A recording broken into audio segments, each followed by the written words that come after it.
Welcome to another episode of Real Estate Flow with Alejandro. Today we're going to talk about discussion models that will be helping out this last year. The most common questions, just in case to inform everyone.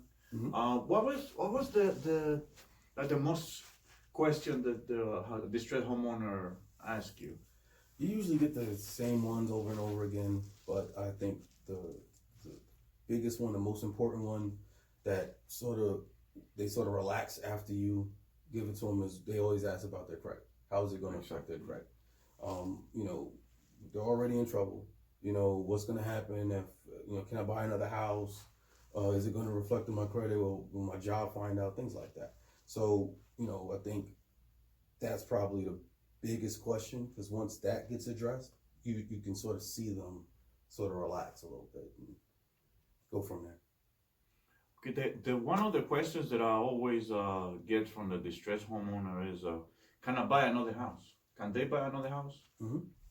So actually, that's a phenomenal question, and I that's another common one that always comes up is, right, what's going to happen? Do I have to get an apartment? I know probably half and half of the clients I work with prefer an apartment anyway. They're done with owning a home, and they're like, I just rent for a while. But that's a real common one. So they can actually jump and buy another house right away, or they have to wait certain months, or they have to wait until the credit get fixed. So the legal answer in New Jersey, it's not the same answer everywhere. In New Jersey, in the state of New Jersey, you can actually buy a home the next day using conventional money. Wow, that's awesome, huh? Using conventional money. If you need a FHA loan, then you'll have to wait 2 years to qualify. That's awesome. Is there any other question that you always get over and over and over on a distressed homeowner? How'd you get my number?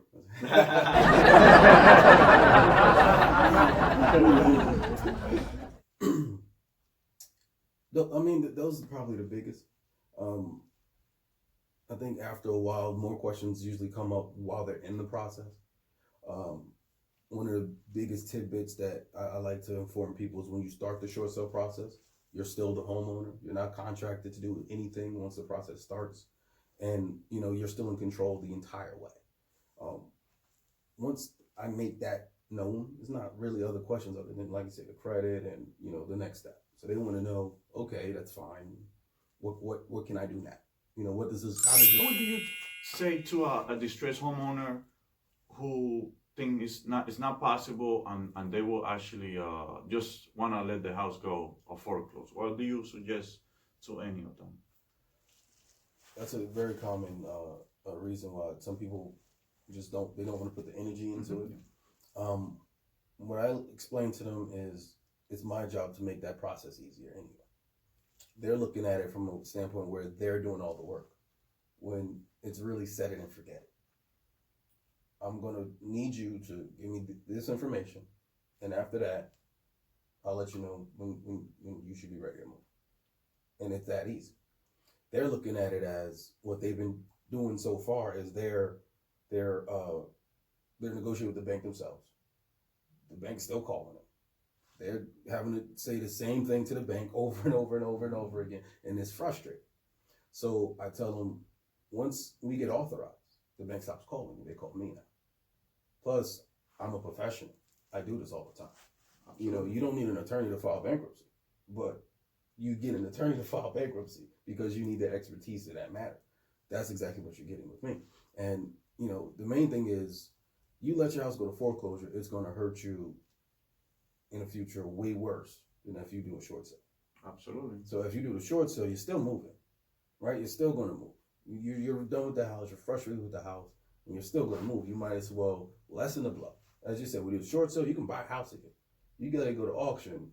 Not too many mortgage companies are going to even want to talk to you for 7 years past. Absolutely not. So, let's leave your options open for the future. You may not want to own a home, but leave the option open. You may need to co-sign for a family member. Absolutely. Leave the option open. So, at the end of the day, you have an opportunity to leave in a more beneficial situation. And usually the bank gives you moving expenses. So they'll at least give you some money for the house. Sounds good. So you already know it's options out there. So let us show you the options. Where they can contact you also, any questions or any concerns? It's Genius Culture 44 on most social networks.